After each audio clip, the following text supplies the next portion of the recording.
சின்ன மருமகள் அடுத்த வர எபிசோடில் பார்த்தீங்கன்னா போஸுக்கு வந்து எம்எல்ஏ பொண்ணை பார்த்திங்க அப்படின்னா நிச்சயம் பண்ணியிருப்பாங்க.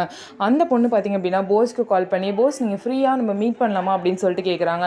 ஃப்ரீ தாங்க வரேன் அப்படின்னு சொல்லவும், இந்த மாதிரி நம்ம நேரில் பார்த்து கொஞ்சம் பேசி புரிஞ்சுக்கணும், அப்போ தான் நல்லாயிருக்கும், அதனால தான் உங்களை மீட் பண்ணணும்னு சொல்கிறேன். நீங்கள் மெட்ராஸ் ஹைகோர்ட் கிட்டே வந்துருங்க, எனக்கு வெயிட் பண்ணால் பிடிக்காது, அதனால் நீங்கள் என்னை வெயிட் பண்ண வச்சிடாதீங்க, கரெக்டாக 8 மணிக்கு வந்துருங்கன்னு சொல்லிட்டு போஸ் கிட்டே பார்த்திங்க அப்படின்னா அவங்க சொல்கிறாங்க. சரி அப்படின்னு சொல்லிட்டு பார்த்தீங்கன்னா போஸும் வந்து அவங்க அம்மா கிட்டே இந்த விஷயத்த சொல்கிறாங்க. உடனே போஸோட அக்கா கழுத்தில் இருந்த 4 பவுன் நெக்லஸை கழட்டி இதை வந்து பார்த்தீங்கன்னா வச்சுட்டு டைமண்ட் மோதிரம் வந்து வாங்கிட்டு போய் இந்த பொண்ணுக்கு கொடு, இந்த மாதிரி பணக்கார பொண்ணுங்களுக்குலாம் இந்த மாதிரி காஸ்ட்லியான கிஃப்ட் தான் பிடிக்கும், நீ போய் அதை கொடு அப்படின்னு சொல்லி அனுப்புகிறாங்க.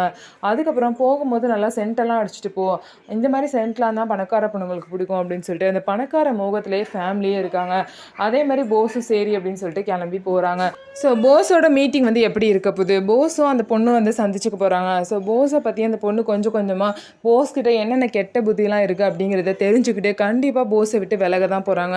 ஸோ அதுக்கப்புறமாவது போஸ் மலர் கூட சேர்ந்து சந்தோஷமாக வாழ்கிறாரா இல்லையா அப்படிங்கிறத வெயிட் பண்ணி பார்க்கலாம். நம்ம வீடியோ உங்களுக்கு பிடிச்சிருந்தா நம்ம வீடியோவை லைக் பண்ணிக்கோங்க, மறக்காமல் நம்மளோட சேனலில் சப்ஸ்கிரைப் பண்ணிவிட்டு பாருங்கள்.